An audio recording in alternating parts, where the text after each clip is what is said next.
Pernahkah Anda merasa hidup ini terlalu keras? Seperti setiap langkah yang Anda ambil selalu dihadang oleh rintangan yang tidak ada habisnya. Hidup memang tidak mudah, tapi yang membedakan orang yang sukses dan mereka yang menyerah bukanlah seberapa besar masalah yang mereka hadapi, melainkan bagaimana mereka meresponsnya.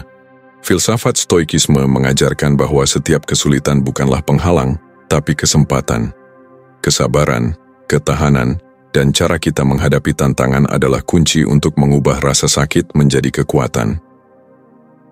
Dalam video ini, kita akan membahas bagaimana mengubah kesulitan menjadi bahan bakar untuk berkembang. Bukan dengan menghindarinya, tapi dengan menghadapinya seperti seorang stoik sejati. Poin pertama, menerima kesulitan sebagai bagian dari hidup. Pernahkah Anda merasa seperti hidup terus-menerus menguji kesabaran Anda? Seolah setiap kali Anda melangkah maju, ada saja sesuatu yang menghalangi jalan Anda? Kalau iya, mungkin saatnya Anda melihat kesulitan dari sudut pandang yang berbeda. Dalam Meditations, Marcus Aurelius menulis, hambatan dalam tindakan memajukan tindakan. Apa yang menghalangi jalan menjadi jalan. Artinya, bukan keadaan yang menentukan apakah kita akan gagal atau berhasil, melainkan bagaimana kita merespons keadaan tersebut. Tantangan bukan sekadar rintangan, tapi justru bagian dari proses untuk menjadi lebih kuat. Coba bayangkan seorang atlet yang ingin menjadi juara dunia. Ia tidak akan mencapai puncak hanya dengan latihan ringan. Justru, latihan berat, rasa sakit, dan kegagalanlah yang membuatnya berkembang. Begitu juga dengan kehidupan. Tanpa kesulitan, kita tidak akan pernah tumbuh. Jadi ketika Anda menghadapi masalah besar dalam hidup, jangan buru-buru mengeluh. Tanyakan pada diri sendiri, apakah ini akhir perjalanan saya? Atau justru kesempatan untuk naik level? Banyak orang percaya bahwa jika mereka bekerja keras, maka mereka pasti sukses. Jika mereka berbuat baik, maka orang lain akan memperlakukan mereka dengan baik. Tapi kenyataannya, hidup tidak berjalan seperti itu. Daniel Kahneman, seorang psikolog yang memenangkan Nobel di bidang ekonomi, dalam bukunya Thinking, Fast and Slow menjelaskan bahwa manusia sering terjebak dalam bias optimisme. Kita mengira bahwa dunia akan bertindak sesuai harapan kita. Akibatnya ketika kenyataan berkata sebaliknya, kita merasa kecewa, stres, dan bahkan merasa hidup tidak adil. Tetapi seorang stoik tidak berpikir seperti itu. Mereka paham bahwa ada banyak hal dalam hidup yang berada di luar kendali kita. Alih-alih mengeluh atau mengasihani diri sendiri, mereka memilih untuk beradaptasi. Bukan dunia yang harus berubah mengikuti kita, tetapi kitalah yang harus menyesuaikan diri dengan dunia. Jika kita terus berharap bahwa segalanya akan berjalan sesuai keinginan kita, kita hanya akan berakhir frustrasi. Tapi kalau kita menerima kenyataan bahwa hidup memang penuh ketidakpastian, kita akan lebih siap menghadapi apapun yang datang. Jadi, apakah Anda masih menunggu dunia menjadi lebih adil, atau sudah siap untuk menjadi lebih tangguh? Salah satu pelajaran paling mendasar dalam stoikisme adalah memahami perbedaan antara apa yang bisa kita kendalikan dan apa yang tidak. Epictetus dalam Discourses mengatakan, dari semua hal di dunia ini, ada yang berada dalam kendali kita dan ada yang tidak. Jika Anda mencoba mengendalikan sesuatu yang bukan milik Anda akan menderita. Ini bukan sekadar teori, tapi prinsip yang bisa mengubah cara kita menghadapi hidup. Banyak orang menghabiskan energi mereka untuk hal-hal yang di luar kendali, mencoba mengubah pendapat orang lain, berharap semua orang memperlakukan mereka dengan baik, atau takut terhadap sesuatu yang belum tentu terjadi. Tapi kenyataannya, kita tidak bisa mengontrol apa yang dipikirkan orang lain, bagaimana dunia bekerja, atau apa yang akan terjadi besok. Yang bisa kita kendalikan hanyalah cara kita merespons setiap situasi. Zeno, pendiri stoikisme, adalah seorang pedagang sukses sebelum kapal dagangnya tenggelam dan dia kehilangan segalanya. Tapi alih-alih meratapi nasib, dia melihat itu sebagai titik balik dalam hidupnya. Justru karena kejadian itu, dia mulai mendalami filsafat dan akhirnya membangun aliran pemikiran yang masih relevan hingga hari ini. Pernahkah Anda melihat seorang petinju yang berharap bisa menang tanpa terkena satu pukulan pun? Tidak ada. Seorang petinju yang hebat tahu bahwa terkena pukulan adalah bagian dari pertarungan. Tapi alih-alih panik atau menyerah, dia belajar bagaimana menerima pukulan, bertahan dan membalas dengan strategi yang lebih baik. Begitu juga dalam hidup. Jika Anda mengharapkan hidup tanpa kesulitan, maka Anda berada dalam ilusi. Kesulitan akan selalu ada. Yang membedakan antara orang sukses dan yang tidak adalah bagaimana mereka menghadapinya. Thomas Edison, misalnya, mengalami ribuan kegagalan sebelum berhasil menciptakan bola lampu. Tapi dia tidak melihat itu sebagai kegagalan. Dalam wawancaranya, dia pernah berkata, "Saya tidak gagal, saya hanya menemukan 10.000 cara yang tidak berhasil." Disinilah letak mentalitas stoik. Mereka tidak melihat kegagalan sebagai akhir, tetapi sebagai bagian dari perjalanan. Setiap kesulitan bukanlah tanda bahwa kita harus berhenti, tapi justru peluang untuk tumbuh dan menjadi lebih baik. Poin kedua, kesabaran sebagai kekuatan, bukan kelemahan. Banyak orang salah paham tentang kesabaran. Mereka menganggapnya sebagai sikap pasrah, menunggu tanpa bertindak, atau bahkan tanda kelemahan. Tapi dalam Stoicism, kesabaran adalah bentuk kekuatan. Dalam Letters to Lucilius, Seneca menulis, "Apa yang membuat seseorang menjadi kuat bukanlah seberapa cepat dia melawan, tetapi seberapa baik dia menahan." Kesabaran bukan berarti diam tanpa melakukan apapun. Sebaliknya, itu adalah kemampuan untuk tetap tenang, berpikir jernih, dan bertindak dengan strategi, bukan emosi sesaat. Coba bayangkan seorang pemanah yang ingin mengenai sasaran dari jarak jauh. Jika dia terburu-buru dan melepaskan anak panah tanpa fokus, hasilnya bisa meleset. Tapi jika dia mengambil waktu, mengatur napas, dan menunggu momen yang tepat, peluangnya untuk berhasil jauh lebih besar. Kesabaran bukan sekadar menunggu, tapi menunggu dengan tujuan dan perhitungan yang matang. Di era yang serba cepat ini, banyak orang ingin segalanya instan. Mereka ingin sukses tanpa proses, kaya tanpa usaha, dan dihormati tanpa membuktikan diri. Akibatnya, ketika mereka menghadapi kesulitan sedikit saja, mereka mudah menyerah. Tapi sejarah membuktikan bahwa orang-orang yang benar-benar sukses adalah mereka yang bisa bertahan dalam waktu lama. Lihatlah Warren Buffett, salah satu investor paling sukses di dunia. Kekayaannya yang luar biasa bukan hasil dari keberuntungan semalam, melainkan puluhan tahun kesabaran dalam berinvestasi dan menunggu peluang terbaik. Seneca juga menegaskan bahwa kesabaran adalah tanda kedewasaan mental. Seseorang yang bisa tetap tenang di tengah badai hidup bukanlah orang yang lemah, melainkan orang yang menguasai dirinya sendiri. Jadi, ketika dunia menguji Anda dengan rintangan, ingatlah bahwa setiap detik kesabaran Anda adalah investasi untuk masa depan yang lebih besar. Kesabaran bukan sesuatu yang dimiliki sejak lahir. Itu adalah keterampilan yang bisa dilatih. Para filsuf Stoik memiliki beberapa cara untuk membangun kesabaran dalam kehidupan sehari-hari. Pertama, latih diri untuk menunda kepuasan. Jangan buru-buru menginginkan hasil instan. Misalnya, jika Anda sedang membangun bisnis atau proyek jangka panjang, fokuslah pada prosesnya, bukan hanya hasil akhirnya. Kedua, latih ketahanan terhadap ketidaknyamanan. Epictetus dalam Enchiridion menekankan pentingnya menghadapi kesulitan kecil setiap hari agar kita terbiasa dengan ketidaknyamanan. Ini bisa dilakukan dengan cara sederhana, seperti tidak langsung marah saat dihadapkan pada hal-hal yang tidak sesuai harapan, atau sengaja menantang diri untuk menahan godaan sesaat demi tujuan jangka panjang. Dan yang ketiga, selalu tanyakan pada diri sendiri, apakah ini akan tetap penting 5 tahun dari sekarang? Jika jawabannya tidak, maka jangan buang energi emosional untuk hal tersebut. Sejarah penuh dengan kisah orang-orang yang mengandalkan kesabaran untuk meraih kemenangan. Salah satunya adalah kisah Jenderal Romawi, Fabius Maximus. Saat Roma berperang melawan Hannibal, banyak jenderal Romawi ingin menyerang langsung. Tapi Fabius punya strategi berbeda. Dia tahu pasukan Romawi tidak cukup kuat untuk menang dalam pertempuran langsung. Tapi Fabius punya strategi berbeda. Dia tahu pasukan Romawi tidak cukup kuat untuk menang dalam pertempuran langsung. Jadi, dia memilih perang gerilya, mengganggu suplai musuh, memotong jalur perbekalan, dan menunggu sampai lawannya kelelahan. Banyak orang menganggapnya pengecut, tapi akhirnya strategi ini yang membawa Roma menuju kemenangan. Fabius mengerti satu hal yang sering dilupakan banyak orang.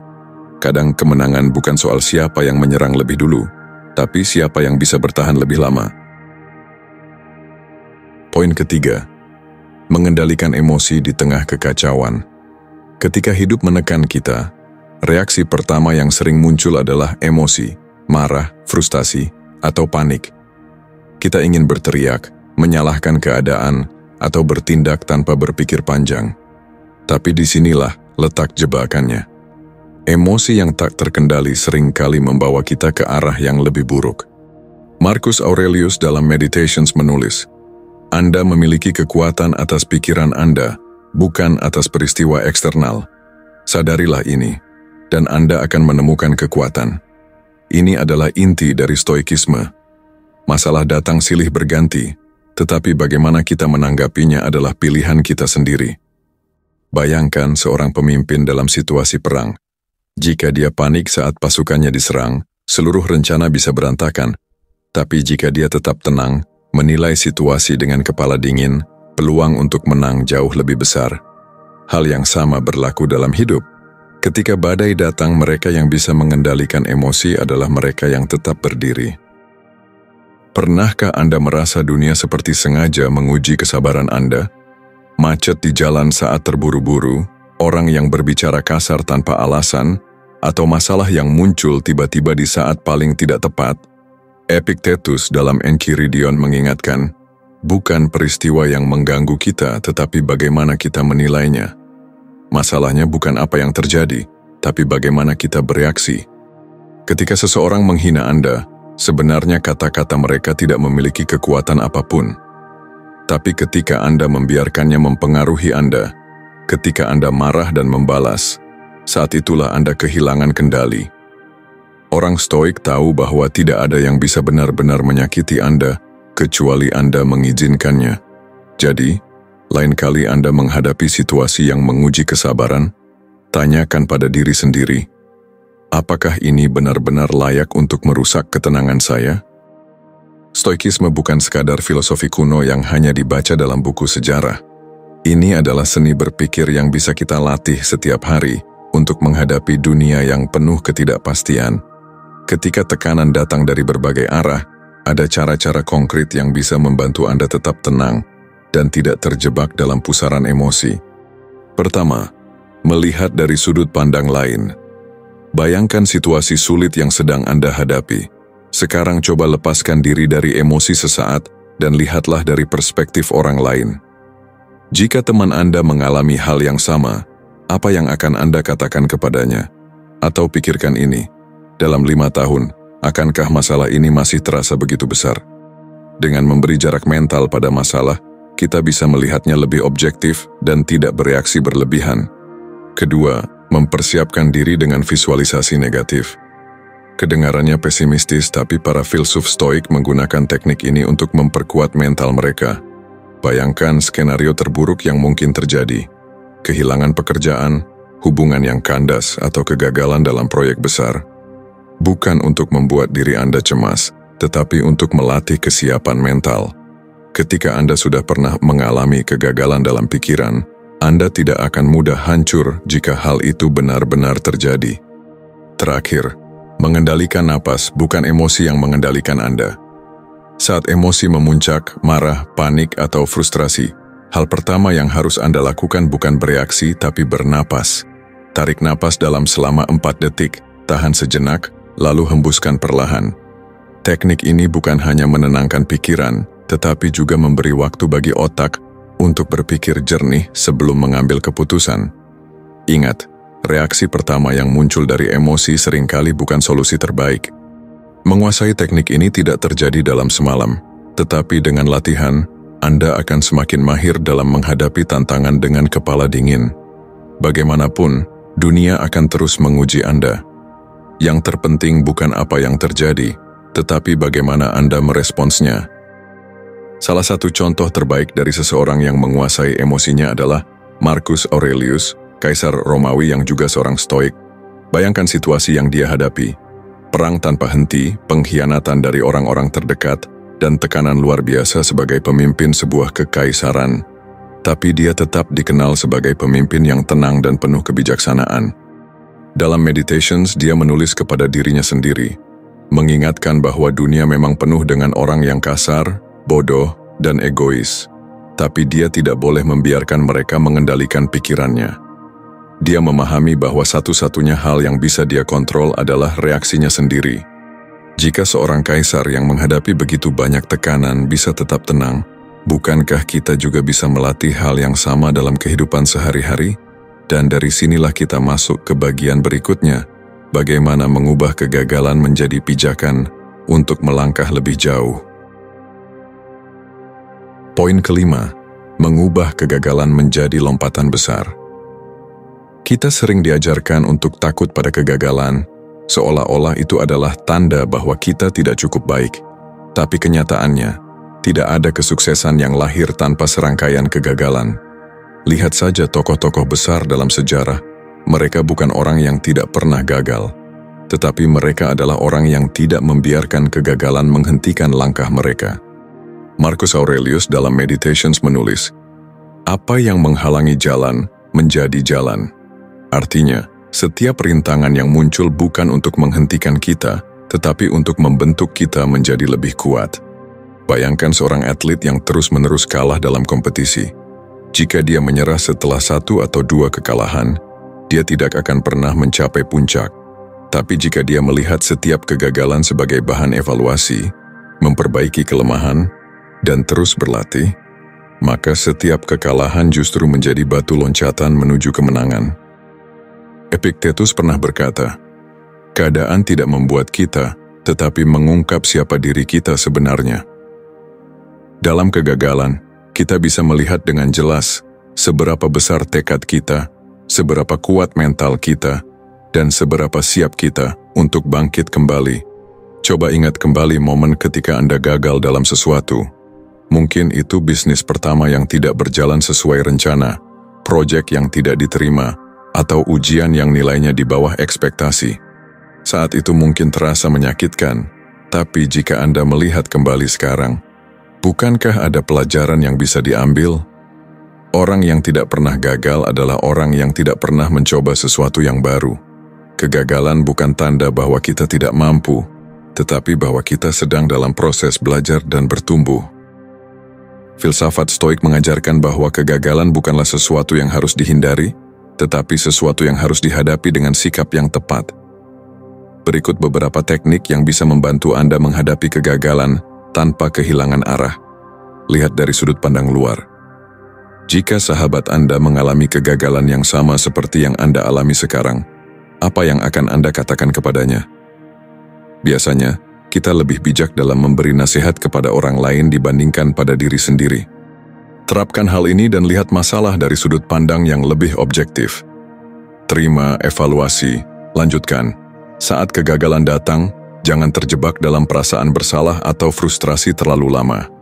Akui apa yang terjadi, analisis apa yang bisa diperbaiki, lalu segera buat strategi baru untuk maju ke depan. Latih ketahanan mental. Marcus Aurelius sering mengingatkan bahwa hidup adalah ujian ketahanan. Latih diri Anda untuk melihat setiap kegagalan sebagai tantangan yang harus diatasi, bukan sebagai akhir dari segalanya. Setiap orang pernah mengalami momen di mana sesuatu yang mereka rencanakan tidak berjalan seperti yang diharapkan. Ada 2 pilihan. Terjebak dalam rasa kecewa atau menggunakan momen tersebut sebagai batu loncatan untuk menjadi lebih baik. Jika seseorang gagal dalam sebuah proyek, dia bisa memilih untuk menyerah dan merasa tidak mampu, atau dia bisa bertanya, apa yang bisa saya lakukan dengan lebih baik di kesempatan berikutnya? Jika seseorang gagal dalam mencapai target yang diinginkan, dia bisa melihatnya sebagai kegagalan permanen atau sebagai sinyal bahwa ada strategi yang harus disesuaikan. Mentalitas Stoik mengajarkan bahwa keberhasilan bukanlah tentang seberapa jarang kita gagal, tetapi tentang seberapa cepat kita bangkit setiap kali jatuh. Dengan pola pikir ini, kegagalan bukanlah sesuatu yang menakutkan, tetapi justru menjadi bagian yang tak terpisahkan dari perjalanan menuju kesuksesan. Dan dari sinilah kita masuk ke bagian berikutnya, bagaimana membangun disiplin diri agar tetap konsisten dalam perjalanan menuju keberhasilan. Menghadapi kesulitan bukan tentang menghindari rintangan, tetapi tentang bagaimana kita meresponsnya. Stoikisme mengajarkan bahwa setiap tantangan adalah peluang untuk bertumbuh, setiap kegagalan adalah pelajaran yang membentuk karakter kita, dan setiap kesulitan adalah bahan bakar untuk menjadi lebih kuat. Jadi apa langkah berikutnya yang akan Anda ambil? Apakah Anda akan membiarkan tantangan mengendalikan Anda, atau Anda yang akan mengendalikannya? Teruslah berlatih, teruslah berkembang, dan ingat, ketahanan bukanlah sesuatu yang kita miliki sejak lahir, tetapi sesuatu yang kita bangun melalui pilihan yang kita buat setiap hari.